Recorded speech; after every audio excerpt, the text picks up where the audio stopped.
Haleluya. Bersuka cita siang hari ini. Yang bersuka cita bisa lambaikan tanganmu. Bisa beri tepuk tangan yang meriah bagi Allah kita yang luar biasa. Terima kasih kepada Tuhan yang telah menyertai setiap langkah sebagai hamba Tuhan dan saat ini ada karena anugerah Tuhan. Berterima kasih kepada Ibu Gembala yang pagi ini mempercayakan dalam ibadah satu dan ibadah raya yang kedua. Dalam beberapa waktu ke depan, kita berikan fokus untuk kebenaran. Pastikan di HP Anda hanya adalah aplikasi Alkitab. Ya, biar firman yang disampaikan bukan hanya sebatas pengetahuan. Firman yang disampaikan juga bukan hanya sebatas informasi. Tetapi biar firman itu terimpartasi bagi setiap kita. Sebab firman itu berfaedah untuk mengajar. Firman itu berfaedah untuk memperbaiki kelakuan. Dan firman itu berkuasa untuk memulihkan dan menyatakan anugerah dan mujizat dalam hidup kita. Pada saat kita memberikan fokus untuk firman, baik yang ada di bawah, yang ada di atas, saya percaya tidaklah sia-sia kehadiran kita. Haleluya. Saya Pastor Fenty Hardisayo dan istri saya Lydia Trivena Senduk. Kami punya dua orang putra. Yang pertama Miracle David Sayo. Dia sedang usaha percetakan. Dan anak kami yang kedua dia selesai fakultas hukum. Beberapa saat dia bekerja dan akhirnya dia memutuskan untuk mengikuti pendidikan sekolah Alkitab di Beji, Batu Malang. Rencana besok saya akan melanjutkan perjalanan ke Malang untuk berjumpa dengan bungsu dan terus memotivasi dia. Oke, pelayanan kami di Tangerang, Villa Regency 2. 27 tahun yang lalu kami memulai pelayanan dengan modal perjanjian lama, perjanjian baru. Ditambah dengan lutut. Oleh anugerah Tuhan, Tuhan bela. Meskipun ada himpitan, ada intimidasi, ada tekanan yang terjadi. Akan tetapi tidaklah membuat kami tenggelam. Kemurahan Tuhan kami bisa bangkit, kami bisa melewati. Dan terus memandang bahwa panggilan Tuhan kuat bagi kami. Dan kami melihat pembelaan Tuhan, pelayanan kami sampai sekarang ini. Tuhan mengirimkan jiwa-jiwa yang baru, dimenangkan, diselamatkan bagi kemuliaan Tuhan. Oke, langsung saja kita melihat pembacaan firman Tuhan dalam kitab Mazmur, pasal 116. Saudara pasti tidak sulit mendapatkannya karena dia dekat dengan pasal 115.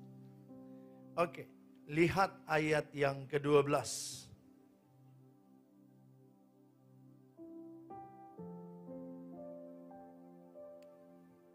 Mazmur 116 ayat yang ke-12. Yang sudah dapat katakan amin. Oke, yuk kita baca ayat ini bersama-sama dalam hitungan yang ketiga. 2, 3.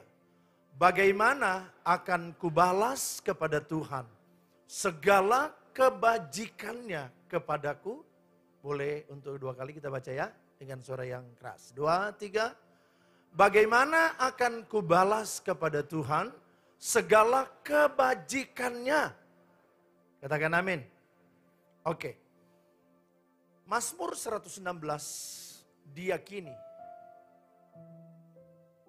ditulis oleh seorang raja yang namanya Daud. Tentunya bukan hikmat kepandaiannya, tetapi Roh Kudus yang mengilhami dia. Dan dikatakan bagaimana akan kubalas kepada Tuhan segala kebajikannya kepadaku. Perhatikan di sana ada kata kebajikan. Saya pelajari kata kebajikan ditulis dalam bahasa Ibrani dipakai kata takmol. Dan kata takmol ini didefinisikan dengan kata benefit. Sebut dengan saya benefit. Ya. Kata benefit ini artinya sesuatu yang bermanfaat. Sesuatu yang berguna. Sesuatu yang berfaedah atau sesuatu yang mendatangkan keuntungan. Jadi kalau kata kebajikan diterjemahkan di dalam terjemahan asli takmol, dari kata itu datang kata benefit, ayat ini akan berbunyi seperti ini. Bagaimana akan kubalas kepada Tuhan segala benefit, segala sesuatu yang berguna, yang bermanfaat, yang berfaedah, yang Tuhan sudah kerjakan dalam hidup. Pertanyaannya, benefit apa yang Tuhan sudah berikan buat kita?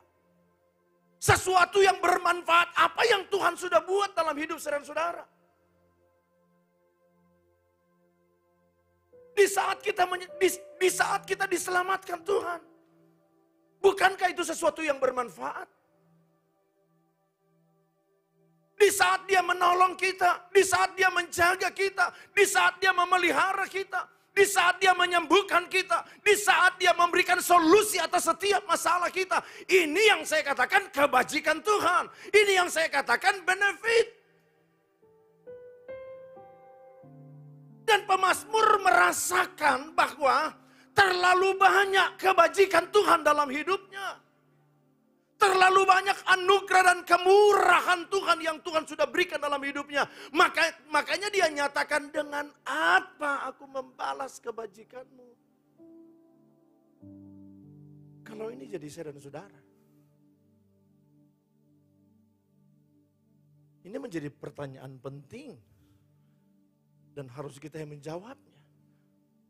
Dengan apa ku membalas segala kebajikan Tuhan dalam hidupku? Dapatkah Anda menghitung kebajikan Tuhan? Benefit yang Tuhan sudah buat dalam hidupmu? Tidak. Penyertaannya Tuhan dalam hidupmu sampai sekarang ini dapat dipastikan kita ada karena anugerah Tuhan.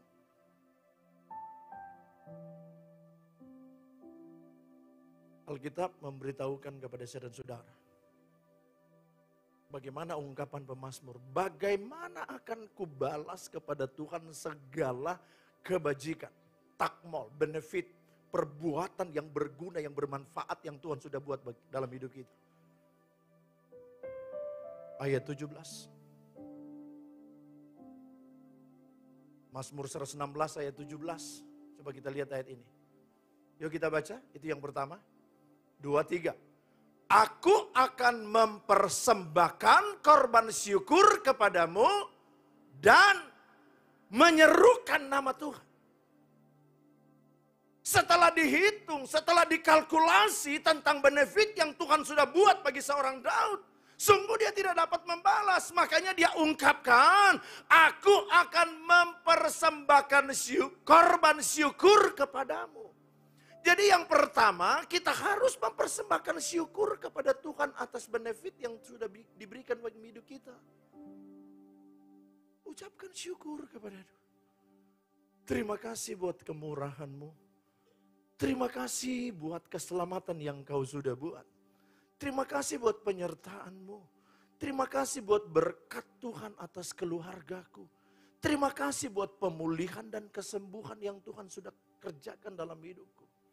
Ucapan syukur. Jangan kita ditipu oleh muslihat iblis. Sehingga kita menjalani kehidupan tanpa syukur. Kita menjalani kehidupan tanpa terima kasih kepada Tuhan atas kemurahan. Yang ada hanyalah pengeluhan setiap hari. Tiada hari tanpa mengeluh. Tiada hari tanpa bersungut.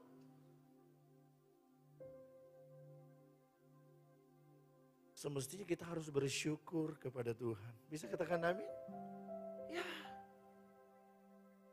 Di dalam ucapan syukur itu ada kekuatan. Bapak ibu saudaraku yang diberkati Tuhan, masih ingat Paulus dan Silas pada waktu mereka dimasukkan dalam penjara karena Injil Kristus? Apa yang terjadi? Mereka dimasukkan ke dalam penjara di bagian dalam, bagian tengah, tangan, kaki dipasung. Dengan tujuan supaya mereka enggak lari dari tempat itu. Di tengah himpitan, di tengah tekanan yang berat yang dilakukan Paulus dan Silas apa? Mereka menyanyi dan bersyukur. Ku bersyukur Bapa, ku bersyukur Tuhan, buat kasih setiamu di dalam hidupku, ku bersyukur. Ucapan syukur yang kita harus naikkan. Dan ini yang dilakukan oleh Paulus dan Silas. Mereka memuji Tuhan, mereka bersyukur meskipun mereka ada di dalam penjara. Ini bukan hal yang mudah, tetapi itulah kekuatan ucapan syukur. Terjadi gempa bumi yang sangat hebat. Ada hadirat Tuhan, ada kemuliaan Tuhan turun. Terjadi gempa bumi. Dan Alkitab katakan sendi-sendi penjara terbuka, pasungan terlepas. Dan mereka dibebaskan dari tempat itu. Ada kebebasan, ada kemenangan, ada sukacita. Kalau engkau belajar jalani hari dengan mengucap syukur. Kasih tahu kiri kanan, mengucap syukur. Jangan hari-hari yang kamu jalani kayak pepaya. Tahu nggak pepaya? Karena saya doyan pepaya, jadi saya tahu bagaimana bentuk pepaya. Jadi gini aja dulu. Mulutnya kayak begini terus setiap hari. Dengan bersungut, dengan mengeluh, nggak akan memberikan solusi atas setiap persoalan yang kau hadapi. Betul apa betul? Mengucap syukur. Ini yang dinyatakan oleh Daud. Aku akan mempersembahkan korban syukur kepadamu dan menyerukan nama Tuhan. Hari ini, hari esok, minggu depan, bulan depan, tahun depan. Tahun yang kita jalani bersama Tuhan dengan penuh syukur. Anda akan melihat kekuatan ucapan syukur itu dahsyat dan luar biasa. Apa yang dinyatakan Daud? Yang kedua. Dengan apa ku membalas segala kebajikan Tuhan. 116 ayat pertama. Mazmur 116 ayat 1. Yuk kita baca ayat ini. 1, 2, 3. Aku mengasihi Tuhan. Sebab Ia mendengarkan suaraku dan permohonanku. Yang pertama dia mengucap syukur.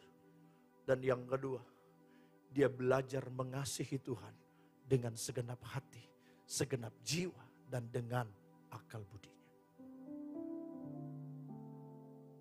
Kasih bukan hanya dibicarakan Pak, Bu. Kasih bukan hanya dikomunikasikan. Kasih itu bukan hanya keluar dari mulutmu. Kasih itu bukan hanya syair yang kau nyanyikan. Aku mengasihi Engkau Yesus dengan segenap hatiku. Jangan hanya sampai di mulut. Tetapi kasih itu harus di dalam perbuatan. Satu ketika orang Farisi, ahli Taurat menjumpai Yesus. Dan menanyakan tentang rahasia untuk hidup kekal. Yesus bilang apa? Lihat aja di dalam Taurat itu katakan. Yang pertama, kasihilah Tuhan Allahmu dengan segenap hati, segenap jiwa, dan akal budi. Yang kedua apa? Hukum yang kedua? Yang sama dengan itu. Kasihilah sesamamu manusia. Dan mereka bertanya begini sama Yesus. Yesus, maksudnya sesama manusia? Yesus bilang apa? Dalam Lukas pasal yang ke-16, ayat 25 sampai 37, Yesus mengatakan itu kepada mereka. Ada seorang yang berjalan dari Yerusalem menuju ke Yeriko. Tiba-tiba ada penyamun-penyamun merampok dia, menganiaya dia. Tiba-tiba para penyamun membiarkan dia tergeletak di pinggir jalan. Tiba-tiba ada seorang imam yang berjalan dan dia melihat, waduh, kasihan juga ya. Siapa pelakunya ya? Selanjutnya apa? Imam ini jalan terus. Yang kedua ada siapa? Orang Lewi. Orang Lewi berjalan, tiba-tiba dia melihat ada orang yang tergeletak. Orang Lewi hanya lihat. Kasihan deh lu. Lanjut. Siapa imam? Siapa orang Lewi? Ini teguran keras juga buat kami sebagai hamba Tuhan. Imam sebagai hamba Tuhan. Orang Lewi para pelayan-pelayan Tuhan.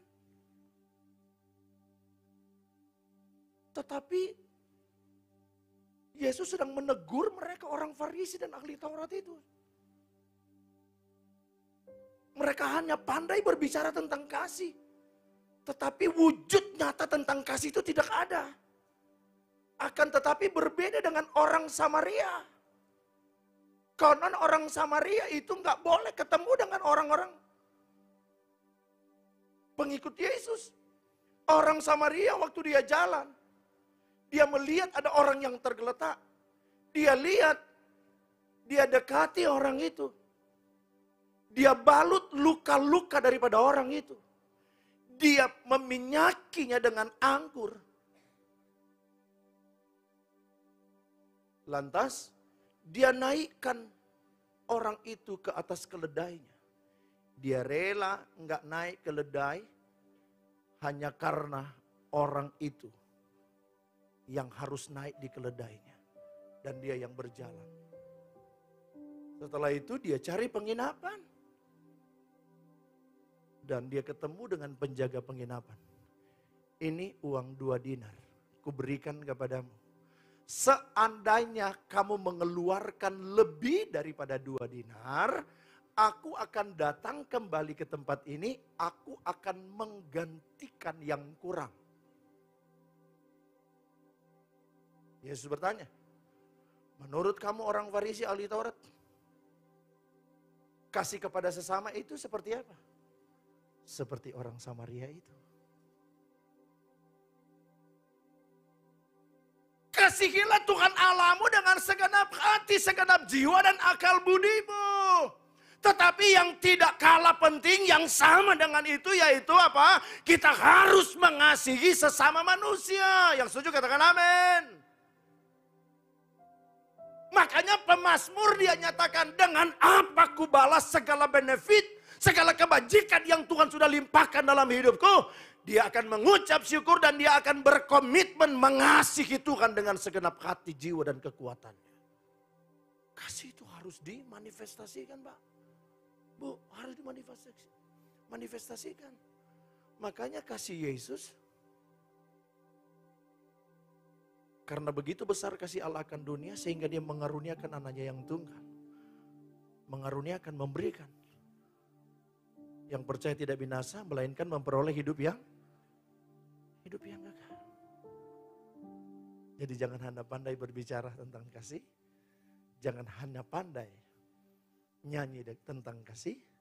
Tetapi kasih itu harus diwujud nyatakan. Ada orang-orang di sekitar yang membutuhkan uluran tangan. Ada orang-orang di sekitar yang membutuhkan belas kasihan. Satu ketika saya lagi makan di pecel lele pinggir jalan. Saya, istri selesai pelayanan Natal bersama dengan 2 anak saya. Lagi makan ayam pakai sambal. Sambal pakai daun kemangi. Nikmati jadi rasa kayak babi putar. Dinikmati makan. Tiba-tiba ada anak-anak yang dekati saya. Korek saya. Om, saya lihat. Dia ketuk perutnya. Lapar. Boleh minta nggak Om?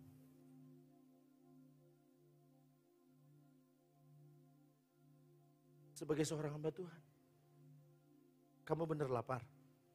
Saya nggak kasih uang. Kamu dengan siapa? Maju cuman dia. Ternyata di belakang dia banyak. Ya udah, hitung orang-orang anak-anaknya yang sama dia ngamen-ngamen. Bang, pesan sesuai dengan jumlah mereka. Saya nggak jadi miskin. Hanya dengan hal yang mungkin sepele yang kita buat. Hanya sentuhan kecil. Tetapi itu sangat berarti bagi mereka. Tidak akan mereka lupa itu. Kasih harus sejauh itu Pak, Bu.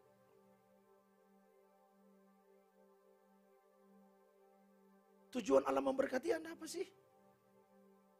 Apakah hanya untuk kepentingan Anda sendiri? Semua untuk tujuan kemuliaan Tuhan, bukan?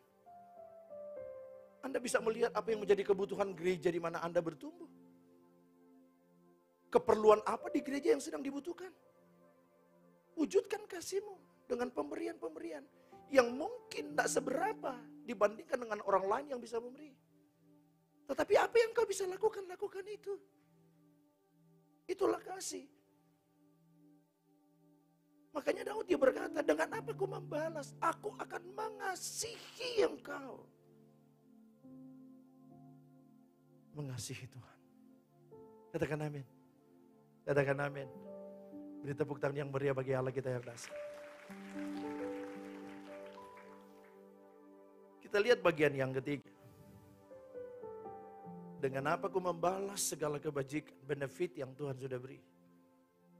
Mazmur 116 ayat 2. Kembali kita bacakan ayat ini ya. 2, 3.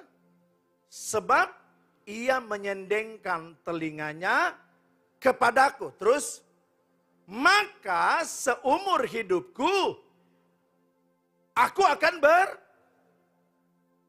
Anda tahu nggak ada makna yang tersembunyi, yang tersimpan dalam ayat ini.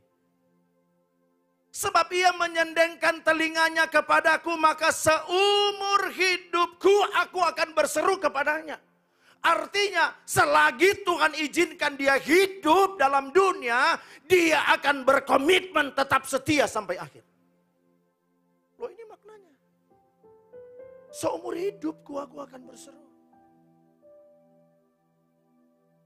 Ini pengertian.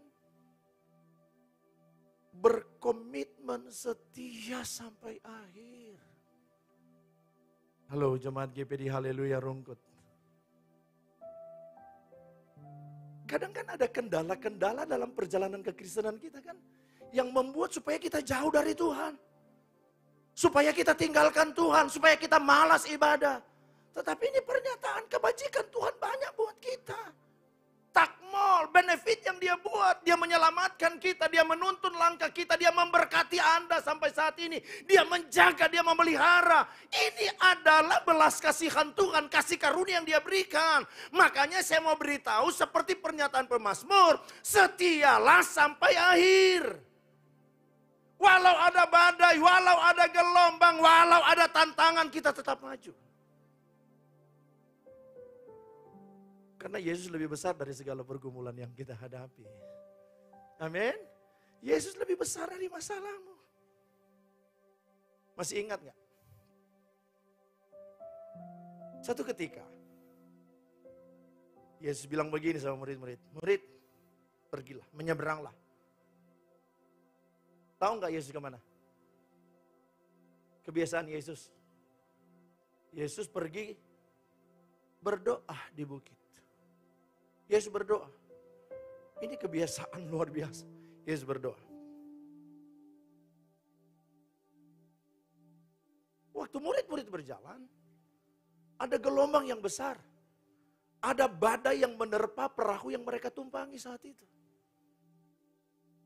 Mereka coba, seorang Petrus coba karena dia seorang nelayan, dia tahu persis bagaimana menyelesaikan masalah kalau ombak besar. Dia udah coba, udah nggak ada solusinya.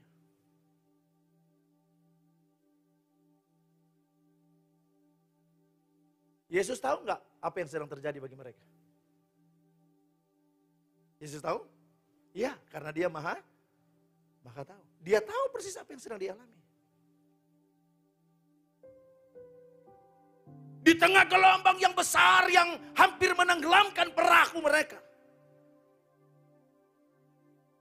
Yang terjadi, menurut Anda, menurut Bapak Ibu Saudara, bisa nggak dari bukit Yesus perintahkan gelombang itu berhenti? Bisa? Setuju? Bisa? Loh, dia maha kuasa kan? Bisa saja dari bukit dia perintahkan, hai gelombang berhenti dan jadilah tenang. Itu bisa terjadi bukan? Tetapi apa yang dilakukan Yesus? Yesus turun dari bukit, Pak, Bu. Yesus berjalan di atas gelombang besar. Maksudnya apa? Yesus memberikan satu edukasi, pendidikan kepada murid-murid. Bahwa ini loh aku, lebih besar dari gelombang. Lebih besar dari masalah. Lebih besar dari persoalanmu. Dan Yesus tidak tenggelam kan? Yesus lebih besar dari masalahmu. Engkau mungkin berkata sepertinya tidak ada titik terang yang dapat menyelesaikan masalah keluargaku. Ada di ujung tanduk. Penyakit yang aku derita sudah menahun dan sepertinya nggak kunjung sembuh penyakit itu. Masalah ekonomi yang berat aku sedang hadapi hari-hari ini. Tapi dengar baik, Yesus lebih besar dari segala persoalanmu. Yesus lebih besar dari segala penyakitmu. Yesus lebih berkuasa dari atas segala-galanya. Waktu Yesus datang, mereka bilang apa? Itu hantu. Udah 3,5 tahun ikut Yesus, masa gak kenal Yesus sih? Hati-hati kita juga kalau sudah lama jadi orang Kristen, tapi kita tidak kenal secara persis siapa Yesus kita. Itu hantu, itu hantu. Ini aku, Yesus bilang. Kalau itu aku, engkau suruh aku berjalan di atas air. Ini ompet, ini langsung turun. Bener ya? Gak tenggelam. Gak tenggelam. Tapi dia mulai melirik ke kiri dan ke kanan. Gelombang besar banget. Kalau fokus Anda kepada masalah, tambah bermasalah. Tapi waktu fokus Anda kepada Yesus, justru engkau akan melihat solusi atas setiap masalah yang kau hadapi. Amin. Ya. Udah tenggelam, Yesus pegang tangan. Karena Yesus berkuasa atas hidup kita. Setialah sampai akhir. Ada kesetiaan alami Yang kedua ada kesetiaan ilahi. Kesetiaan ilahi adalah produk daripada Roh Kudus itu. Tak lekang oleh panas, tak lapuk oleh hujan. Itu kesetiaan ilahi. Makanya Sadrak, Mesak, dan Abednego berkata begini. Kalau Allah kami akan tolong kami, iya dia akan tolong kami. Tapi toh kalau Allah tidak tolong kami tidak akan menyembah kepada patung yang dibuat raja. Walaupun konsekuensinya apa? Konsekuensinya akan dimasukkan ke dalam perapian yang menyala-nyala, itu konsekuensi yang berat. Tetapi mereka enggak takut dengan konsekuensi, mereka enggak takut dengan resiko. Mereka mau belajar setia sampai akhir. Pertanyaannya, apakah Tuhan tidak tolong mereka? Orang yang setia. Apakah Tuhan biarkan mereka? Tidak, bukan. Mereka lihat ada 4 orang di dalam. Oh, itu kan kehadiran Tuhan atas hidup saya dan saudara yang setia. Colek kiri kananmu, setia sampai akhir. Amin. Jangan cuma masalah kecil aja. Dan gak mau ke gereja. Gak mau ibadah. Malas ketemu dengan dia lagi. Baru kayak gitu. Kalau kita belajar dari tokoh Alkitab.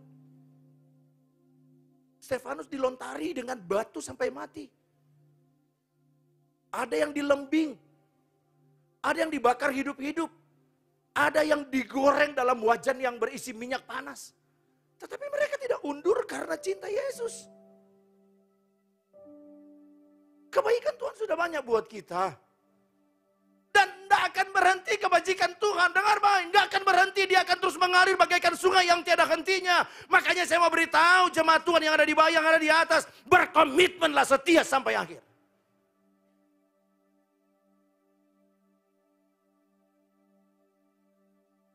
Lihat poin yang terakhir ya. Pasti Anda suka yang terakhir. Karena ntar mau pulang.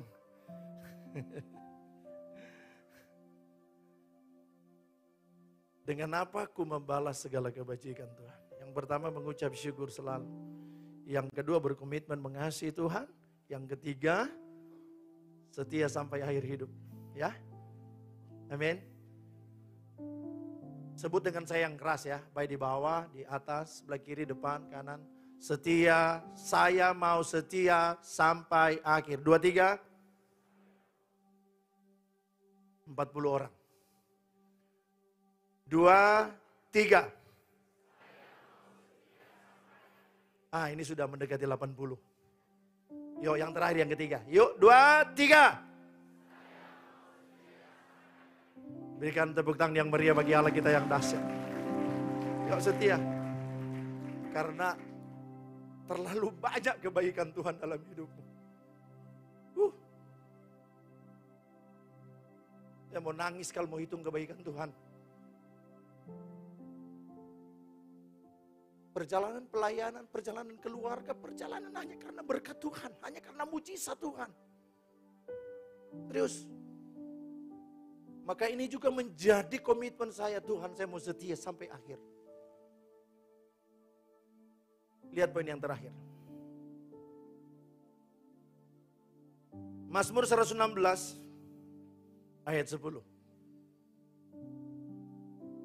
Yuk kita baca dengan keras ya. 1, 2, iya. Aku percaya sekalipun aku berkata,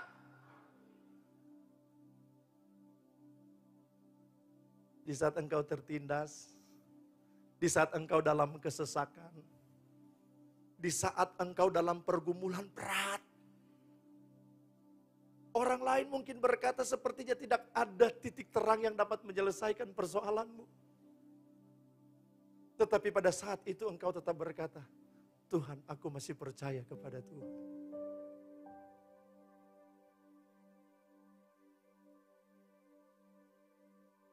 Satu hari saya dirawat di ruangan ICU. Tinggal menunggu waktu. Tapi mujizat dinyatakan dalam hidup. Hanya karena kemurahan Tuhan. Beberapa waktu yang lalu saya diundang melayani youth camp di satu daerah. Saya ketemu dengan teman-teman lama yang sudah lama banget tak ketemu dengan dia. Saya duduk waktu sekolah Alkitab, duduk samping dia. Belajar bareng. Tapi sekian lama terpisah karena panggilan. Kaget, dia kaget, saya kaget. Ketemu di satu tempat. Panitia membawa saya untuk mampir ke satu gereja karena sudah diatur untuk makan siang di situ. Nggak nyangka ternyata dia gembala di situ. Wah, ceritalah kita. Dan saya memetik satu kesaksian yang hidup yang dia sedang hadapi. Saudara tahu? Dia mengalami satu penyakit. Kanker usus. Stadium akhir. Lantas. Beberapa dokter rumah sakit terdekat di mana dia ada. Sudah menyatakan kecil harapan.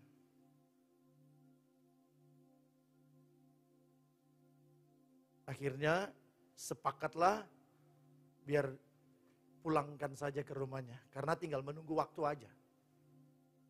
Sudah nggak bisa makan, sudah nggak bisa minum.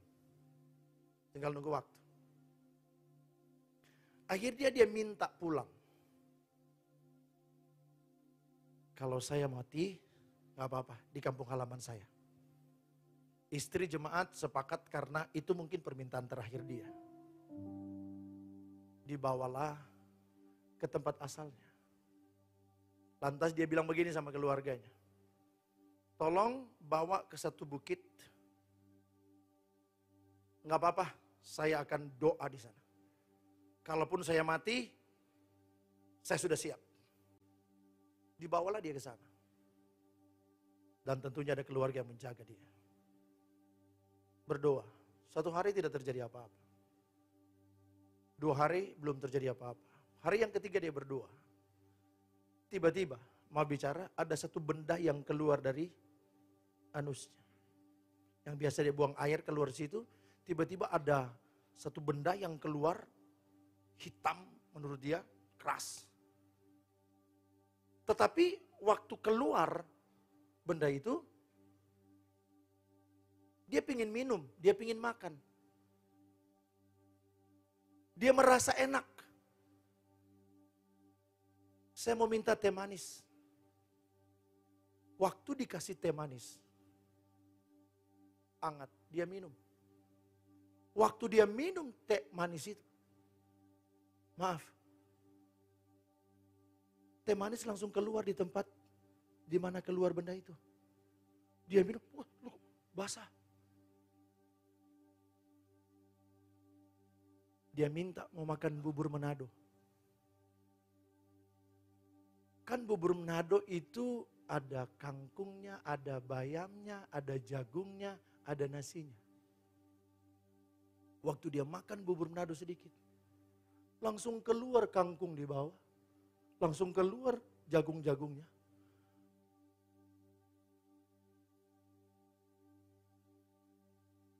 Dia bilang begini sama Tuhan, Tuhan kalau menyembuhin saya, jangan tanggung-tanggung dong Tuhan.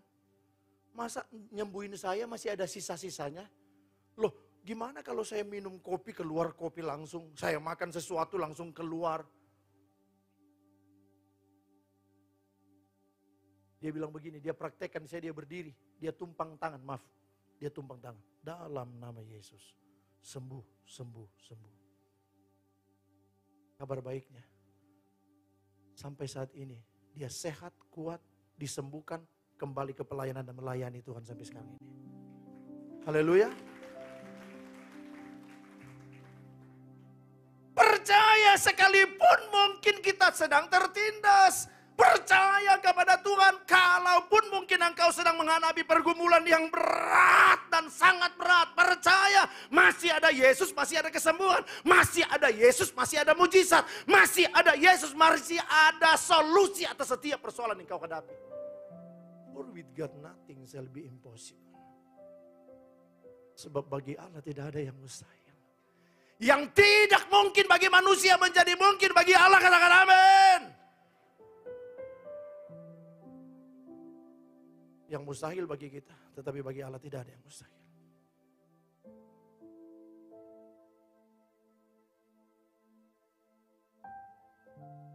Waktu Yesus mau bertindak membangkitkan Lazarus yang sudah 4 hari dalam kuburan, Marta bilang apa? Guru, dia sudah berbau. Artinya apa? Guru, nggak mungkin itu akan terjadi. Makanya Yesus berkata, bukankah sudah kukatakan kepadamu? Yohanes pasal 11 ayat 41. Jikalau kamu percaya, kamu akan melihat kemuliaan Allah. Sebelumnya Yesus sudah menatar kerohanian daripada seorang Marta yang kurang percaya. Makanya Yesus tegaskan, kalau kamu percaya, kamu akan melihat kemuliaan Allah. Kemuliaan itu berbicara tentang doksa. Bukan dosa, doksa. Doksa itu kuasa, kemuliaan, kebesaran Allah. Kalau Anda percaya, Anda akan melihat kemuliaan Allah dinyatakan dalam keluargamu, pribadimu, pekerjaanmu, bisnismu, pelayananmu. Segala aspek hidupmu, engkau akan melihat anugerah Tuhan, berkat Tuhan tercurah. Kalau kita tidak bimbang, tetapi kita percaya. Tundukkan kepala kita. Kami bersyukur buat anugerah dan kehadiran Tuhan pagi ini. Di mana 2-3 orang berkumpul di dalam namanya, di situ dia ada.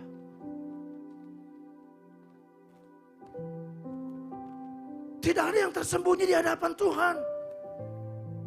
Tidak ada yang menjadi rahasia di hadapan Tuhan. Semua diketahui Tuhan, termasuk persoalan yang besar engkau hadapi. Termasuk segala kesulitan-kesulitan hidup yang engkau sedang alami. Yesus lebih besar dari persoalan itu. Yesus mau mengerjakan segala sesuatu yang dahsyat dalam hidupmu siang hari ini. Hanya engkau belajar percaya bahwa Yesus pemberi mujizat itu. Jangan bimbang, jangan ragu, jangan khawatir. Bersama Yesus kita akan melakukan perkara yang besar. Saya percaya dia ada di tempat ini bersama dengan kita.